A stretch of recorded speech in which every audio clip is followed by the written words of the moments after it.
Isaiah chapter 56, verse 5 reads, "And to them will I give in my house and within my walls a Yad Vashem, a memorial and a name that shall not be cut off."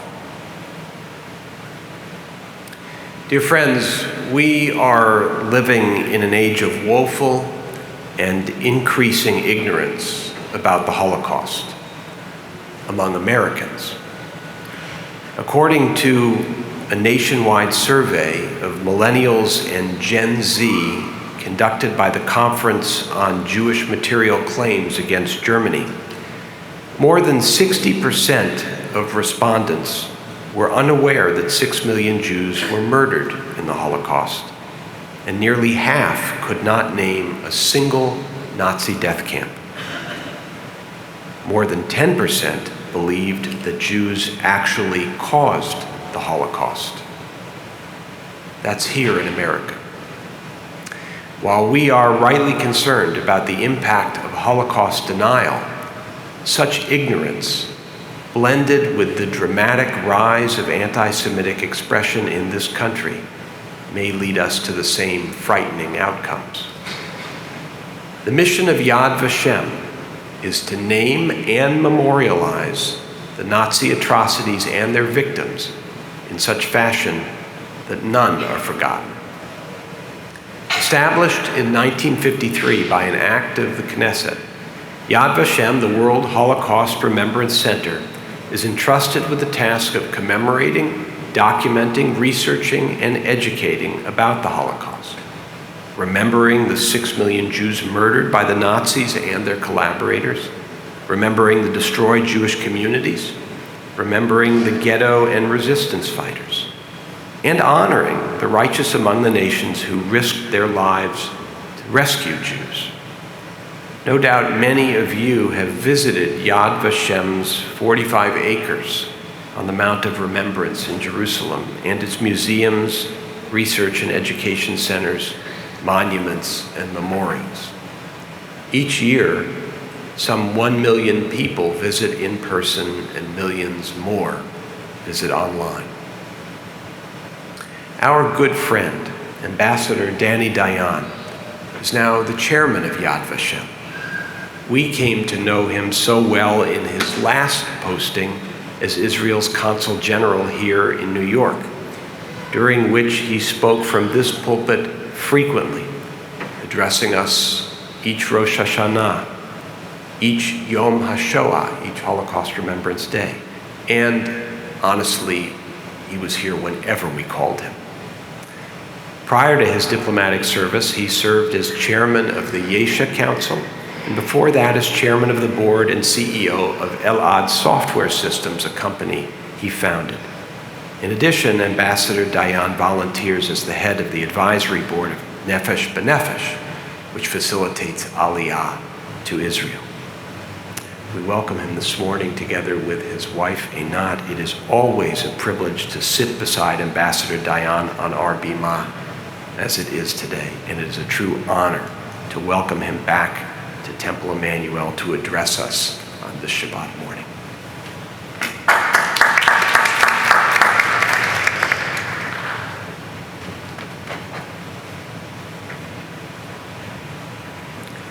Thank you so much, Rabbi Davidson. Dear Natalie, I must start expressing 3 feelings I have now. The first is congratulations. The second is gratitude. And the third is an apology.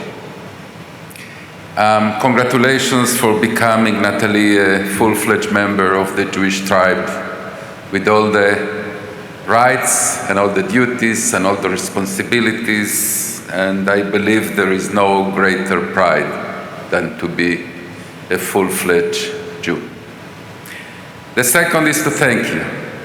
To thank you for this moving ceremony that you allowed me to be a witness to be a part of, to see the Torah being passed 3 generations from one to the other, and finally getting your arms And I cannot express how moving and how encouraging, how strengthening that ceremony was, and thank you for letting me be part of it.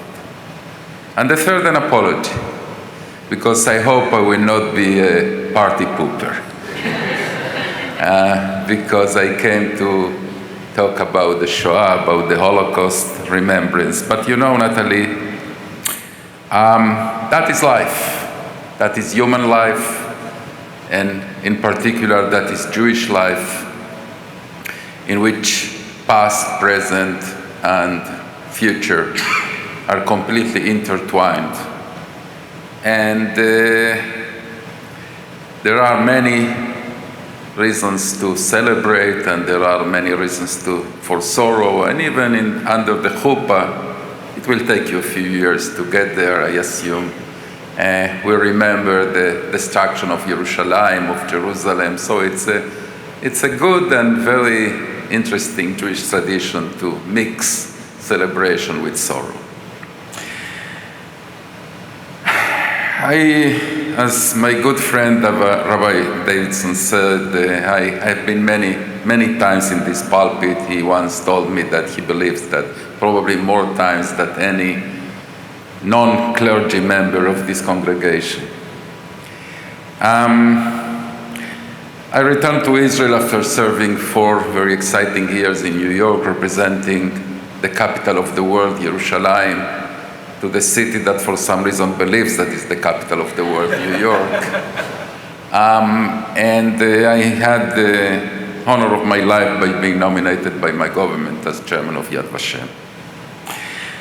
My first day in office, my first day in Yad Vashem in August 23rd last year, the second thing I did is to tour the vast campus of Yad Vashem. The first was to meet 2 Holocaust survivors that still volunteer and come to work in Yad Vashem. One of them is 90 years old. And at the exit of our art museum, is the less known. The historical museum is obviously more known, but more famous, but we also have an art museum, art that was created during the Holocaust, which is something mind-boggling, that when the Nazis tried to deprive the Jews from every tselem enosh, from every image of humanity, there are people that find the means to continue to create art, and some of that art survived. At the exit of the art museum, I saw a quote engraved in a wall, both in Hebrew and in English, though the original was in Polish. It was written by Gela Zakstein, a Jewish-Polish painter in the Warsaw Ghetto in August 1st, 1942. Her art, some of her art survived. She hid it, and she also hid her last will and testament. That quote is taken from there. And she says basically, I know that I am doomed, that I will not survive this ghetto. And I bequeath my art to the Jewish Museum to be established after the war. When I saw that quote, it sent shivers into my spine, because basically what she says, I know that you will establish Yad Vashem after the war. And that showed to me the responsibility I have on my shoulders to be responsible for Holocaust remembrance, and that quote is today in my office. That is the first thing on the wall I see when I come in the morning to my office, as the last thing I see when I leave. What is Holocaust remembrance today? I believe that Holocaust remembrance today is based on 4 pillars, and I would like to enumerate them briefly. The first one is mourning. 6 million of our brethren, women, men, children, old people, were exterminated. That is obviously a reason to mourn. That's the reason you will seldom see, if at all, in Yad Vashem. The rabbi just mentioned that flags are on half-mast today in America. You will seldom see flags waving in the area at all in Yad Vashem. Yad Vashem is a place to bow heads, to shed tears, to reflect or pray silently, each person according to his or her beliefs. But mourning cannot be enough. So the second thing that we are bound to do, it is our responsibility to do, is to know. And when I say to know, I mean to know everything. We have to know everything that happened in those days. We have the largest archive in Yad Vashem on Holocaust documents. We have more than 220 million documents. And people ask me sometimes, why you continue to search archives all over the world and go to people and ask for more documents that they have in their homes and artifacts. What's the difference between 220 million documents and, let's say, 300 millions that we will have in the future? And there is a big difference. And the difference is that probably in those documents that we still don't have, there is data about one person that perished in the Shoah. And we have the responsibility to know about him or her. People tell us, hurry up, gather testimony from survivors before they are not anymore with us. And that's true, we do that. But I never forget, not for even one moment, that 6 million Jews never had the privilege to sit in front of a camera and give testimony, to sit in front of a computer or a sheet of paper and a pencil and to write their memoirs, because they perished there. And the documents, the artifacts, the knowledge is their testimony. In a few years, unfortunately, I don't know, I hope that many, but I don't know how many years, we will be deprived of the presence of witnesses, actual witnesses. And when that happens, the denialists and the distortionists will try to use that in order to deny and distort. We have to be on solid factual ground in order to confront them. The documentation is that ground. But there is another reason. I believe that we owe that to the victims. Think about a girl, 12 years old, from, let's say, Białystok in Poland. She was dragged, something that indeed happened to a congregation in Białystok. She was dragged with her parents and her entire congregation into the local shul by the Germans and their collaborators, in a very, very small room that sure doesn't resemble Temple Emanu-El. They were cramped together, hundreds, probably more, Jews, and the shul was set afire. It's an actual fact. What did that 12-year-old Jewish girl, Sarah, Rivka, Gittel, thought in her last moments? I don't know. But I suspect that in her last moment, she thought, when she grasped what is happening to her, she thought to herself, I hope I am not forgotten. I hope that someone knows about me. The world knows about me. The Jewish people knows about me. Who I was, how I perished, who were my parents, who were my siblings. Did I have a bat mitzvah or I didn't? What were my aspirations in life, aspirations that I wrote to my friends in the letters that I sent? Probably I wanted to be an actress or a doctor. We owe it to her. A few weeks ago, our information technology director came to my room. I saw that something unusual happened.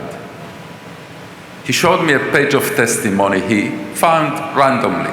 Pages of testimony are forms that people fill describing one victim. a family member, a friend that perished in the Holocaust. And we show me a page of testimony written in English filled by a woman from Melbourne, Australia in 2007. And she writes, family name Reich, R-E-I-C-H. First name blank, there is no first name. Place of birth, Auschwitz. Date of birth, September 11, from all days, 1944. That was when Hungarian Jews were being brought en masse to Auschwitz. Place of death, Auschwitz. Date of death, September 11, 1944. Approximate age at death, half an hour. And the woman that filled that form, that terrible form, was the mother that the child, unnamed yet, was taken from her immediately after birth. We owe it to her to know her. She was a human being, she was a person, she was a Jew, and she was killed because of being a Jew, and we owe it to her to know everything also about her. That's the reason we are now, for the first time in history, we succeeded to get access to the last black hole of Holocaust knowledge, which is the Vatican archives, and many other places. We painstakingly research for names. We have already 4.8 million names. I hope that in January 27, 2023, the International Holocaust Remembrance Day, we will inaugurate in the United Nations, that the Secretary General Guterres also already agreed, a book of names, an installation with all the names, 4.8 million names of Jews that were massacred in the Shoah. The third pillar, if I spoke about knowing, the third pillar is feeling. Identifying, which is something different than mourning. In Pesach, a few months ago, we read in the Haggadah, בכל דור ודור חייב אדם לראות את עצמו כאילו הוא יצא ממצרים. In every generation has a person to see himself or herself as if he or she personally left Egypt. I believe that today, in every generation has a person to see himself or herself as if he or she personally were liberated from Auschwitz. How do you do it? What does it mean? I don't know, but think about slavery here in this country. It's not enough to regret that it happened. You really have to do an effort to understand, to identify what slavery was. The same thing is with the Shoah. And the last and final, and probably in some senses the most important, is to learn lessons.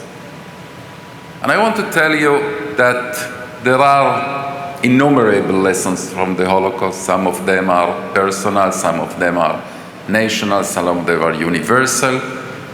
And I believe that every lesson, as long as it's learned from a decent and moral person, every lesson is legitimate, even if there are contradicting.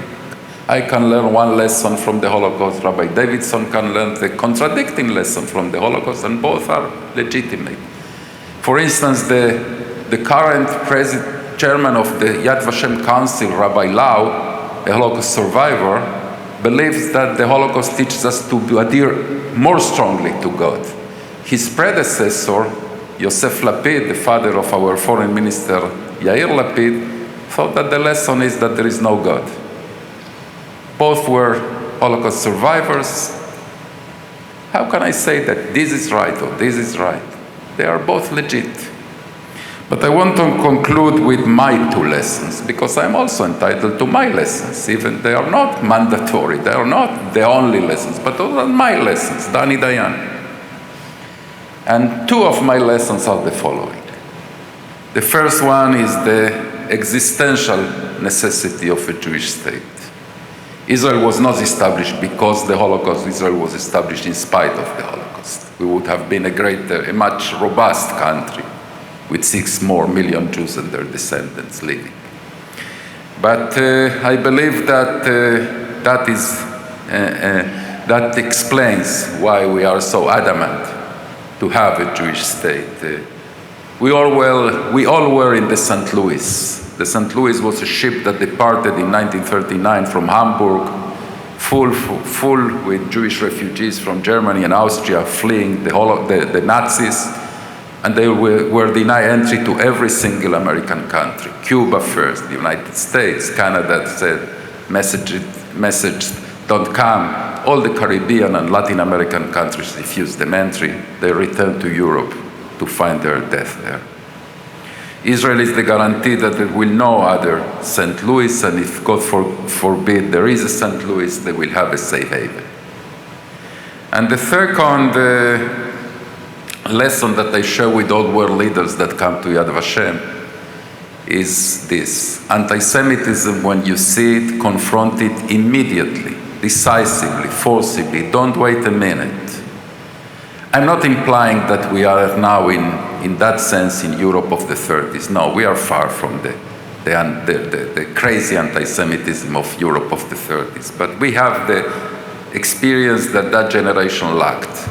We know that anti-Semitism, not confronted immediately, can metastasize into monstrous dimensions.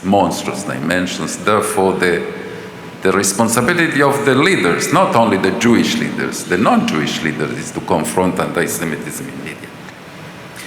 And I hope that that lesson is learned. Natalie, I want to conclude by telling you personally this. You became a member of a full-fledged member with the Jewish people, with all the responsibilities, the duties, and the privileges. It's not always easy. It's not always easy to be a Jew in this world. But be proud. Be proud of your being a Jew. And always connect to your past. The past of our people is many times the best compass that exists in order to navigate for the future. And since I saw your beautiful family, and I saw the beautiful way you performed in your bat mitzvah, I know that you will, and let me join all the congregants here and your family to wishing you a heartful Mazal Tov. Thank you.